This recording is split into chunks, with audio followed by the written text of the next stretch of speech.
How to become an enterprise architect. This is a topic that was suggested by one of my viewers, so I thought I'll take it up as the topic of today's episode.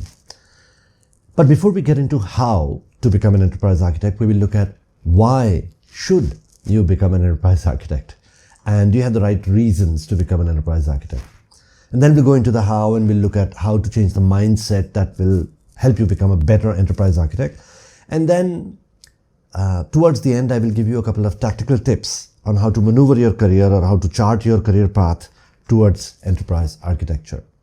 So keep watching till the end.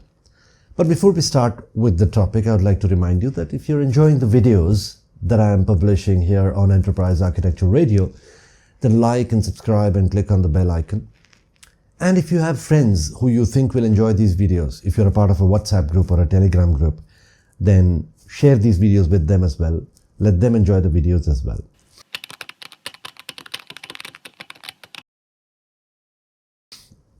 Okay, so why should you become an enterprise architect? One of the obvious reasons why people want to become an enterprise architect is because it's a leadership function. So you spend a certain amount of time in the industry doing whatever it is that you're doing. Either you're a programmer or an infrastructure engineer or a project manager or a program manager or what have you. And now you see that you want to get into the leadership layer in which you have better influence with the C-suite or with the decision-making leadership within your organization. That's one very good reason. But that's not the only reason. Yes, it is one of the benefits that you get of becoming an enterprise architect by getting into the leadership layer. But there are other reasons that you should become an enterprise architect as well.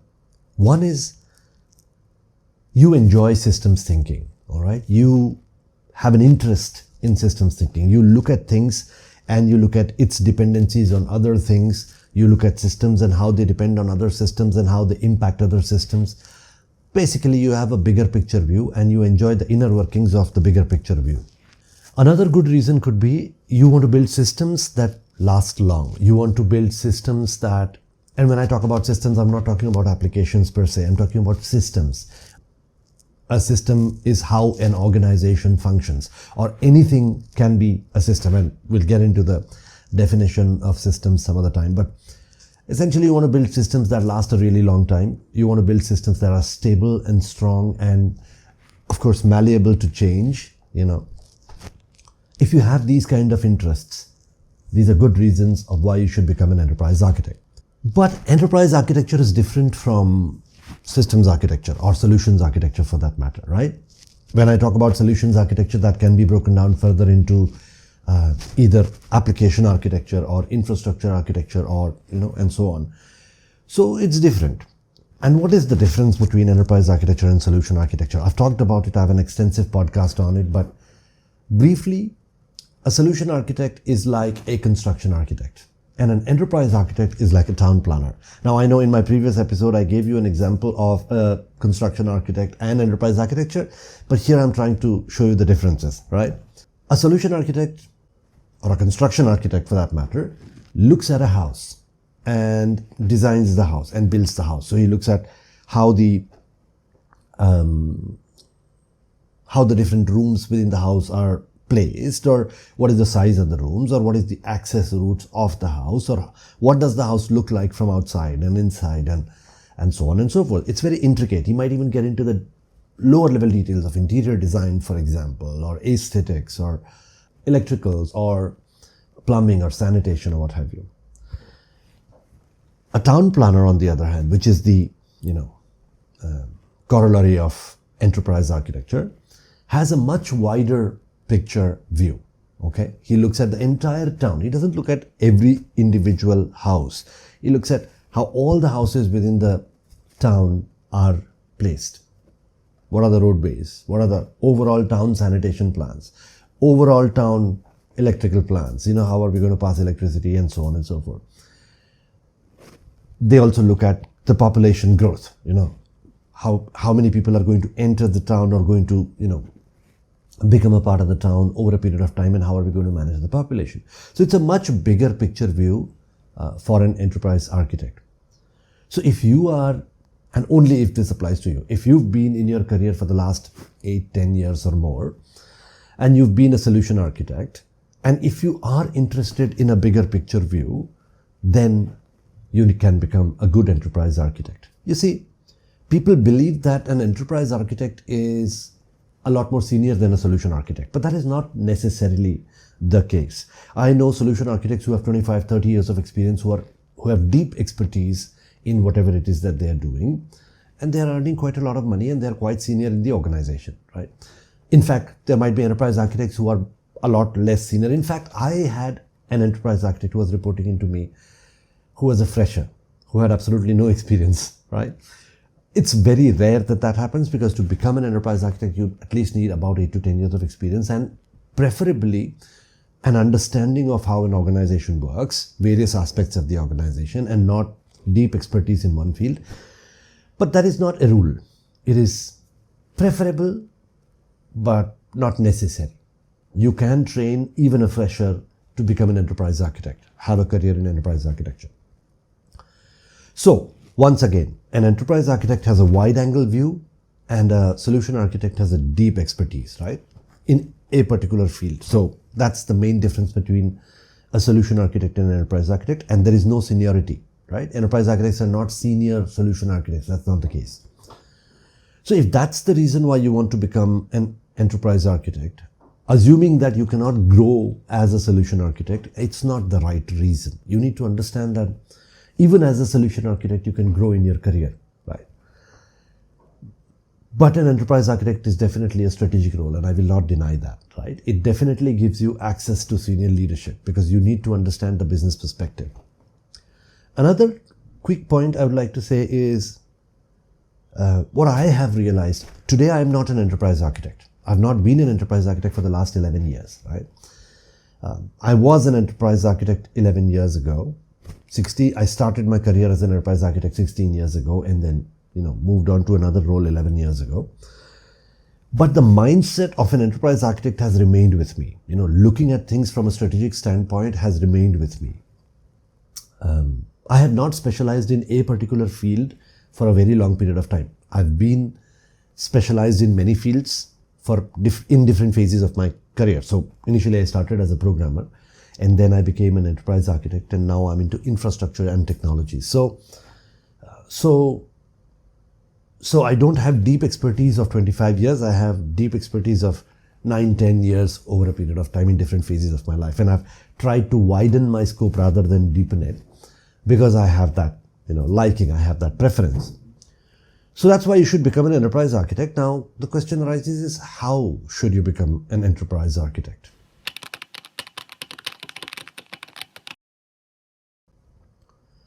So if you are interested in a wider angle view, obviously you need to change your mindset from a deep expertise view into a wider angle view. So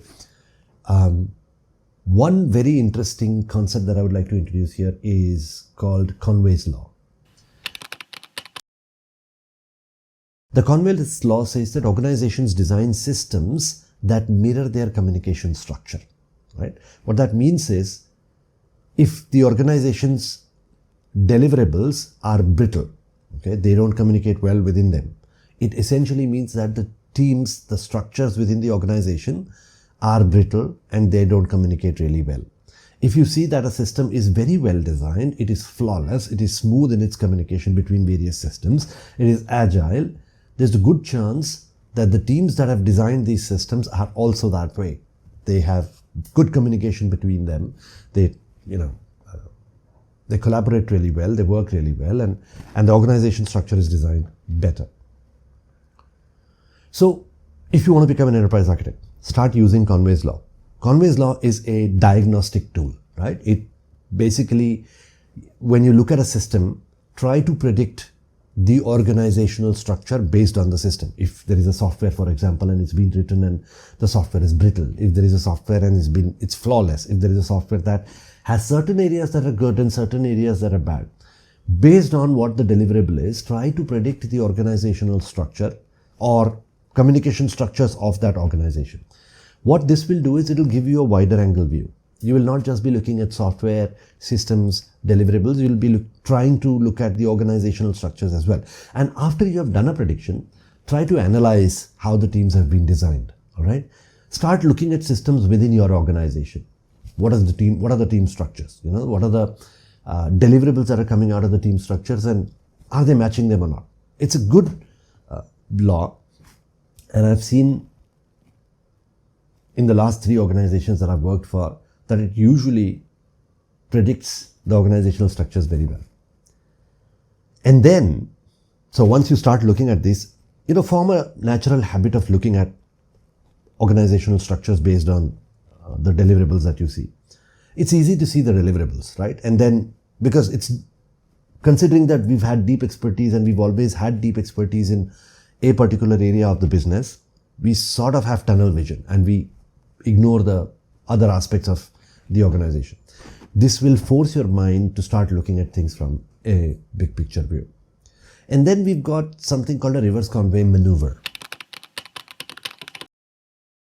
The reverse convey maneuver is, if the Conway's law is a diagnostic tool, then the reverse convey maneuver is a scalpel. It's surgical in nature. What that means is, you can use the reverse convey maneuver to design an organization's communication structure or organization's team structure that will basically deliver higher quality deliverables, right? Obviously, so it's like an X-ray. Conway's law is like an X-ray. Once you look at the X-ray, you understand that the team structure is flawed or the team structure is good, or either way, right? Or there are aspects within the team structure that require improvement. And the reverse convey maneuver is, you design the team structure based on the kind of deliverable you want. So you design a system first, or think what are the problems with the system and try to fix it. And then once you fix the system, you can design the team structure according to how you want the system to be, right? It's a very interesting topic, and it's very little time here for me to be able to talk in detail about Conway's law and the reverse convey maneuver. But I would strongly recommend that you look it up. And these days, ChatGPT does a fantastic job of explaining concepts. So I would strongly recommend that you use ChatGPT or Gemini or Perplexity or whatever AI tool it is that you are using today, and ask it to explain to you the Conway's law and the reverse convey maneuver, and how you can use it to widen your perspective to become an enterprise architect. Now, if you want to become an enterprise architect, then you will have to do a lot of study. It's not going to be easy. It's a career that you are choosing where you will have to read all the time, right? I read about 50 to 60 books in a year. I try to read about 60 books in a year. I fall back on 50. That's 4 or 5 books in a month. That's a book a week, right? But it's not that sequential. I usually start reading 3 or 4 books at the same time. This also includes audiobooks. So it's a little bit easy when I'm driving to work. I play the book and at 1.2 or 1.3 speed, and it goes really fast. So and what happens is, if you're reading 50 or 60 books in a year, over a period of time, you understand most of the concepts, right? And most of the concepts get repeated in various books, right? So you don't have to read everything cover to cover, every line, every word. You don't have to read it like you were reading back in the day when you were in school or college. Now you can skim through books really fast, right? So I read at 1.2 speed, and sometimes if some of the concepts I already understand, then I skip through them really quick. But you will have to read a lot. And that's why I've started this segment in Enterprise Architecture Radio called Book Review. And today we are going to look at a book that I consider a Bible for anybody who wants to start their career as an enterprise architect. And it's called Enterprise Architecture as a Strategy.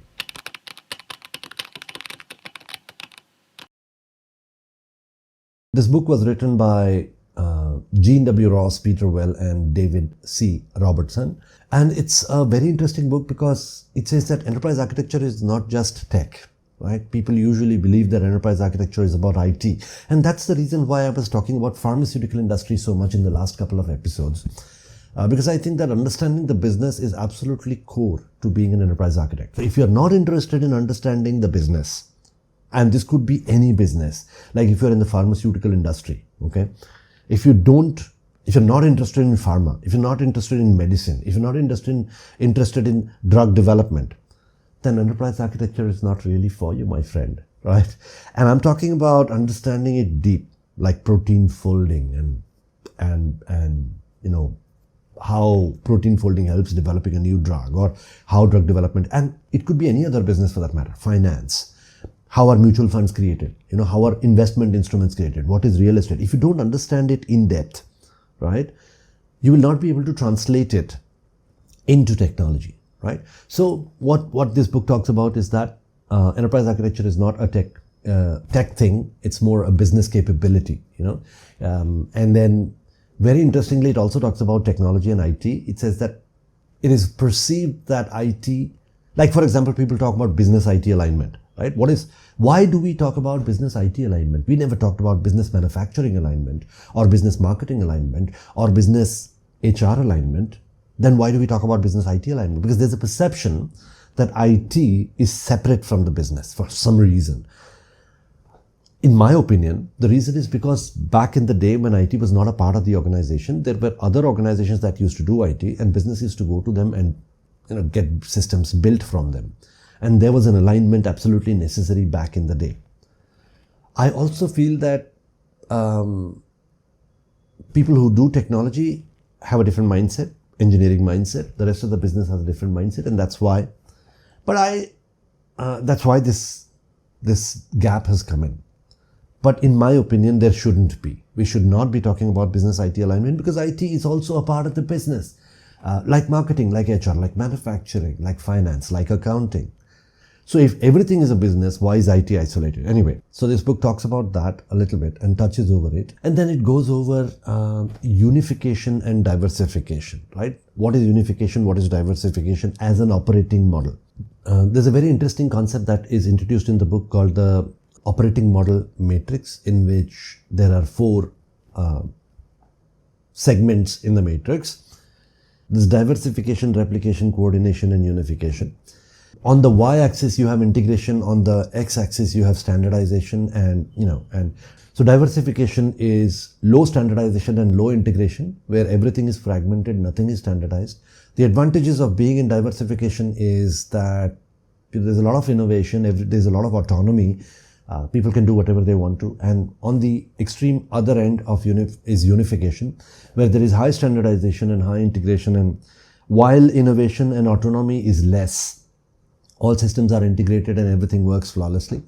So, and it shows the difference between the two, and it shows the path by which it assumes that diversification, or where everything is non-standard and non-integrated, is the starting point of any organization. And then it goes into unification, which is the maturity of the organization, where everything is integrated and everything is standardized and everything is working very well. So very interesting concept. It's a good book. It's definitely a starter book for anybody who's looking into enterprise architecture as a career.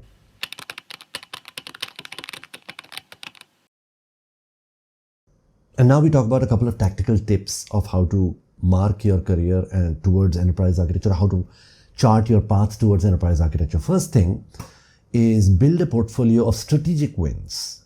Don't just show software that you've written or applications that you've built and so on.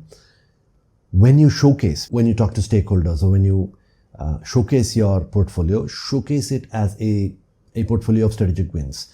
Show how you have impacted systems, show how you have impacted organizations, show how you have built systems that last long. Think about Conway's law and think about how team structures impact systems and how systems can help design team structures. Master systems thinking. There are some very beautiful books on systems thinking. You need to understand systems thinking really well. Whenever you look at a system, when you're designing a program or designing an infrastructure or technology, at that time, always try to get a bigger picture view. But most importantly, certifications. I'm talking about certifications in the end, because while they are a very good beginning point, they are not an do-all end-all. So if you do a certification, does not mean you've become an enterprise architect, does not mean that you will immediately get a job, nothing like that, all right? And one certification is not enough. I think that one certification gives you one perspective, but doing multiple certifications gives you multiple perspectives of enterprise architecture. And then finally, you need to be able to consolidate the knowledge of these certifications and build your own knowledge system within your mind. So the first certification, that is the most comprehensive certification that I'll talk about, is TOGAF certification. Now, in my opinion, and this is just my opinion, I think TOGAF 9.2 was a much better certification than TOGAF 10 from a certification process standpoint, all right, and also from the knowledge standpoint. They've added a couple of things here and there.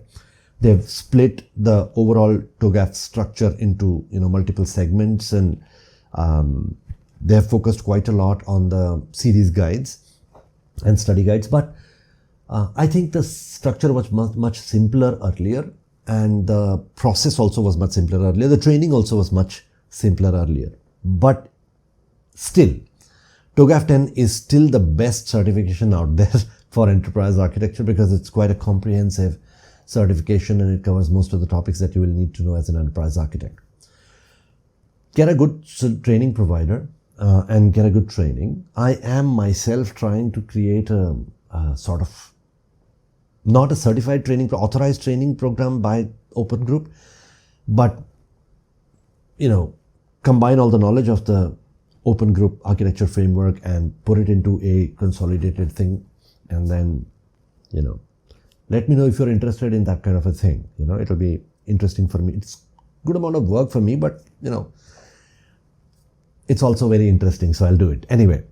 So TOGAF certification is the first certification that you should do. Also do Zachman certification. Now, back in the day, John A. Zachman used to himself deliver the training. So if you want to be Zachman certified, you have to get the training from John Zachman himself, right? Forget about the training. The experience of sitting in his presence and listening to him is something else, okay? It's a very, very interesting training.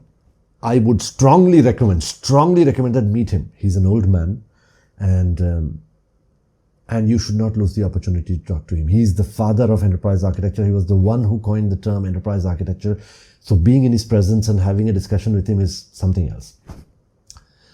So these two are the main certifications. And then, if you are an AWS engineer, for example, then do the solution architecture certification. If you are and so on and so forth, you know what to do. That's solution architecture stuff. But it's important, because when you do a solution architecture certification also, it gives you a wider picture view than an engineer, right?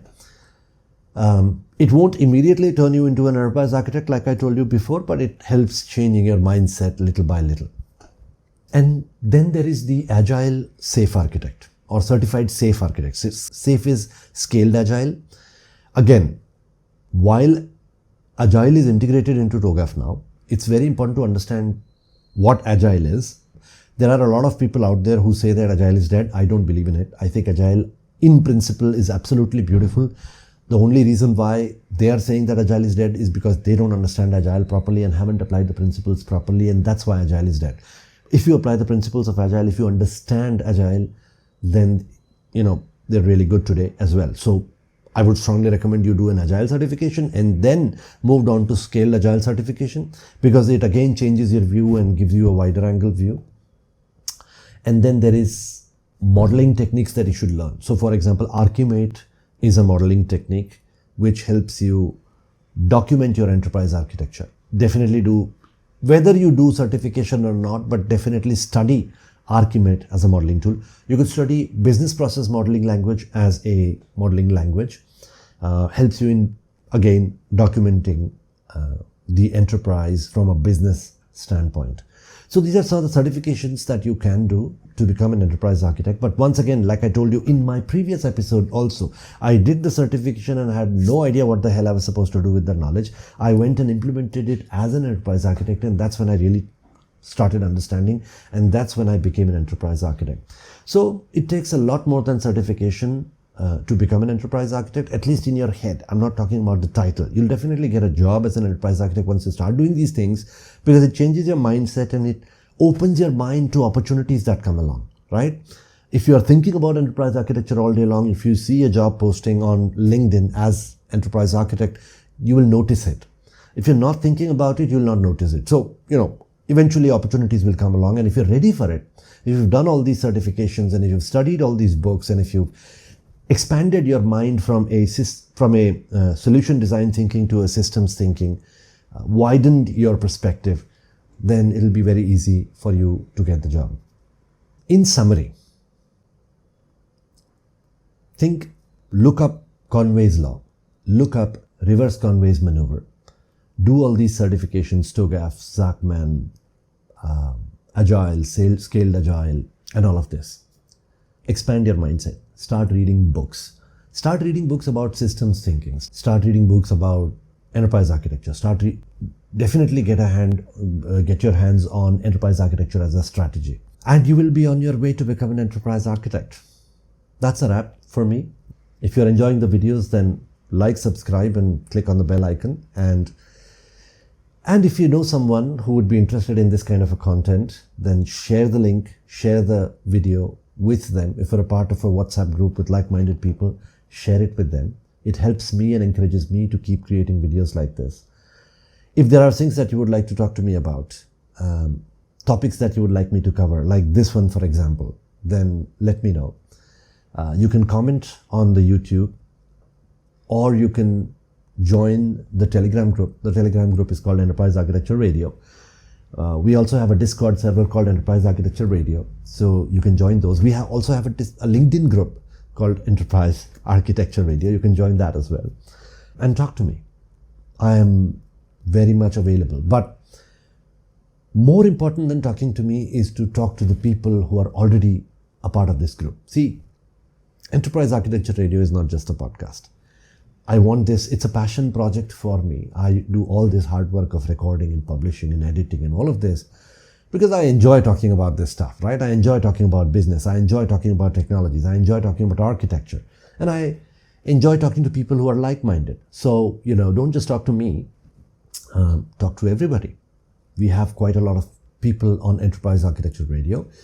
Talk to them. And it doesn't have to be something really complicated. It could be something that you're working on, You're doing a cloud migration, for example, or you're building a system or designing a system or charting your career to become an enterprise architect. Come and ask your questions there, right? Enterprise Architecture Radio is not just a podcast. It's a collaboration platform. Where not just me, everyone helps each other, guides each other, learns from each other. But most importantly, has a ton of fun.